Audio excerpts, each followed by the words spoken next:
Et 1 Timothée chapitre 2, l'apôtre Paul dit ceci. Il dit, mais comprenez d'abord, parce qu'il y a des gens de mauvaise foi qui viendront pour dire que Paul est en train de contredire le Seigneur. Que Paul n'est pas le disciple du Seigneur. Que Paul, il parle à la manière des hommes ici. Que Paul, lorsqu'il est en train de parler, c'est de son propre chef qu'il est en train d'établir ces choses-là.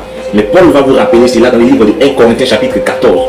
Que ces commandements que moi, Paul, je suis en train d'enseigner, ce sont des commandements du Seigneur. Maintenant, si quelqu'un se croit trop prophète ou trop inspiré, qu'il reconnaît que ce que moi, Paul, j'ai dit, c'est un commandement du Seigneur. Maintenant, si quelqu'un veut ignorer ces choses, qu'il ignore. Nous n'avons pas cette habitude dans les églises de Dieu à contester avec vous. Parce que devant Dieu, vous devez rendre compte de ces choses. Il dit, moi, je vous ai exposé tout le conseil de Dieu concernant ces choses.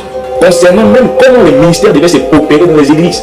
Concernant comment les dons devaient s'opérer dans les églises. Il y a 9 dons de l'esprit. Et parmi ces 9 dons de l'esprit qui opèrent dans l'église, oui, la femme a droit à ces 9 dons de l'esprit qui est décrit dans le livre de 1 Corinthiens chapitre 12.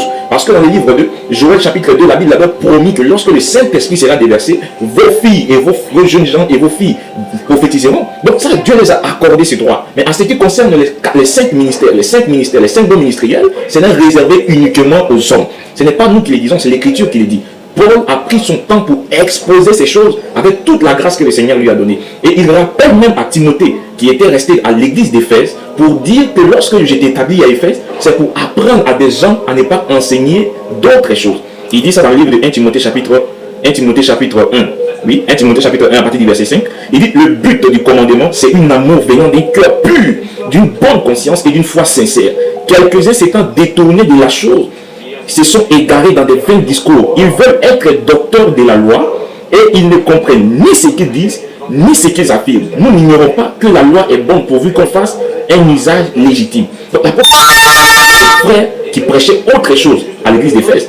Donc il va maintenant montrer à ses frères que lui, il était établi prophète, il était établi apôtre pour poser le fondement. C'est pourquoi il va rappeler ces choses plus tard dans le livre de 1 Corinthiens chapitre 3, que comme un sage architecte, j'ai posé le fondement. Si quelqu'un veut venir bâtir, il doit faire très attention comment il bâtira sur le fondement que j'ai posé.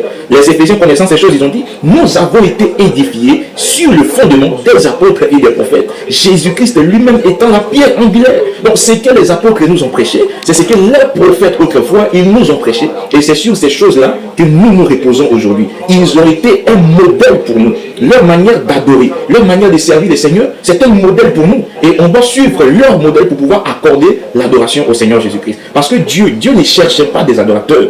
Dieu n'a pas soif. Dieu n'a pas soif des adorateurs. Dieu n'a pas soif des croyants. Mais Dieu, il a soif des véritables adorateurs. Jésus rappelle ça à la femme samaritaine. Que Dieu cherche